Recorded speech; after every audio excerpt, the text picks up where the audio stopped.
നമസ്കാരം, എൻ്റെ പേര് വിഷ്ണു. ഹെവൻലി ഏർത്ത് സ്റ്റോറീസിൻ്റെ മറ്റൊരു എപ്പിസോഡിലേക്ക് എല്ലാവർക്കും സ്വാഗതം.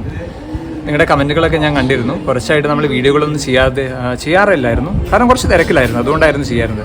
ഇന്ന് നമ്മളുള്ള തഞ്ചാവൂരുള്ള ബൃഹദീശ്വര ക്ഷേത്രത്തിലാണ്.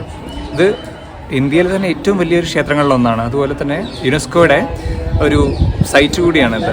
ഇവിടെ നമ്മുടെ സൗത്ത് ഇന്ത്യയിൽ തന്നെ ഏറ്റവും കൂടുതൽ സംരക്ഷിക്കപ്പെടുന്ന ഒരു ക്ഷേത്രവും അതുപോലെ തന്നെ വളരെയധികം ടൂറിസ്റ്റുകൾ വരുന്നൊരു ക്ഷേത്രമാണ്. ചോള കാലഘട്ടത്തിലുണ്ടാക്കിയ ഈ ക്ഷേത്രം ഇതിലെ പ്രത്യേകത എന്ന് വെച്ചാൽ ഇവിടെയുള്ള ഒറ്റ കല്ല് തീർത്തൊരു നന്ദിയുടെ ഒരു വലിയൊരു ശില്പമുണ്ട്. അതാണ് ഇവിടുത്തെ ഏറ്റവും വലിയ പ്രത്യേകത. അപ്പോൾ അവിടെ എത്തിയ സമയത്താണ് നമ്മൾ പശുക്കളെക്കുറിച്ച് വീണ്ടും സംസാരിക്കാൻ തുടങ്ങിയത്.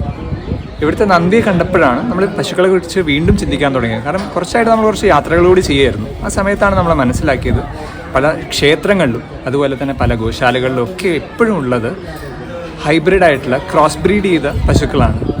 തനതായിട്ട് നമ്മുടെ നാട്ടിലുള്ള പല ബ്രീഡുകളുടെയും സംരക്ഷിക്കേണ്ട സ്ഥലത്ത് ഇന്ന് നമ്മൾ കാണുന്നത് ഇത്തരത്തിലുള്ള ക്രോസ് ബ്രീഡുകളാണ്. അപ്പോൾ ആൾക്കാർക്ക് ആ അറിവുകൾ കൂടുതൽ എത്തേണ്ടത് ആവശ്യമാണ്. കാരണം നമ്മുടെ നാട്ടിലെ പല ബ്രീഡുകളും ഇന്ന് നിലനിൽക്കുന്നില്ല. നമ്മുടെ വീഡിയോകളിൽ തന്നെ താർപ്പാർക്കർ, സാഹിവാൾ, ഗിർ, അതുപോലെ തന്നെ കാങ്ക്രേജ്, ഇങ്ങനെ കുറച്ച് പശുക്കളെ കുറിച്ചാണ് നമ്മൾ ചെയ്തത്.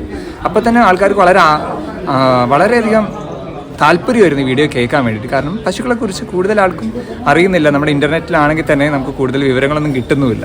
അപ്പോൾ അത്തരത്തിലുള്ള സാഹചര്യത്തിൽ ഇതിനെക്കുറിച്ച് കൂടുതൽ പഠിക്കാൻ വേണ്ടിയിട്ടാണ് നമ്മൾ ഈ യാത്രകൾ ചെയ്തത്. അപ്പോൾ നമ്മൾ അങ്ങനെ പോയ സമയത്ത് തമിഴ്നാട്ടിൽ തന്നെ ഏറ്റവും കൂടുതൽ നടക്കുന്ന ക്രോസ് ബ്രീഡിംഗ് ആണ്.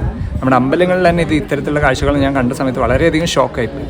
തമിഴ്നാട്ടിലെ അവസ്ഥ ഇതാണെങ്കിൽ കേരളത്തിലെ അവസ്ഥയെക്കുറിച്ച് ഞാൻ സംസാരിക്കാതിരിക്കുന്നതാണ് നല്ലത്. കാരണം പല അമ്പലങ്ങളിലും ഈ ഹൈബ്രിഡ് ആയിട്ടുള്ള മെഷീൻ, അതായത് ഉൽപ്പാദനത്തിന് വേണ്ടി മാത്രമായിട്ടുണ്ടാക്കി ഈ പശുക്കളെയാണ് പൂജിക്കുന്നത്. അതുപോലെ തന്നെ പല ഗോശാലകളിലും ഞങ്ങൾ പോയ സമയത്ത് പല പാലുൽപ്പന്നങ്ങളും വിൽക്കുന്നത് ഏറ്റുവാണെന്ന് പറഞ്ഞിട്ടാണ് വിൽക്കുന്നത്. പക്ഷേ അവിടെയും ഹൈബ്രിഡ് പശുക്കളാണുള്ളത്. കാരണം ജനറ്റിക് ടെസ്റ്റിംഗ് ചെയ്യുന്ന സമയത്ത് 50% കൂടുതൽ ജീനിൻ്റെത് A2 ജീനാണെങ്കിൽ അത് A2 ഉൽപ്പന്നമാണെന്ന് പറഞ്ഞിട്ട് നമ്മളെ കബളിപ്പിച്ചിട്ട് വിൽക്കുന്ന രീതിയിലുള്ള പ്രവണത വരെ നമ്മളിന്ന് പല ഗോശാലകളിലുണ്ട്. അതിനെക്കുറിച്ച് പേരൊന്നും ഞാൻ ഇപ്പോൾ പറയുന്നില്ലെങ്കിലും വരും വീഡിയോയിൽ നമുക്ക് അതിനെക്കുറിച്ച് വീണ്ടും ഡീപ്പായിട്ട് നമുക്ക് സംസാരിക്കാം.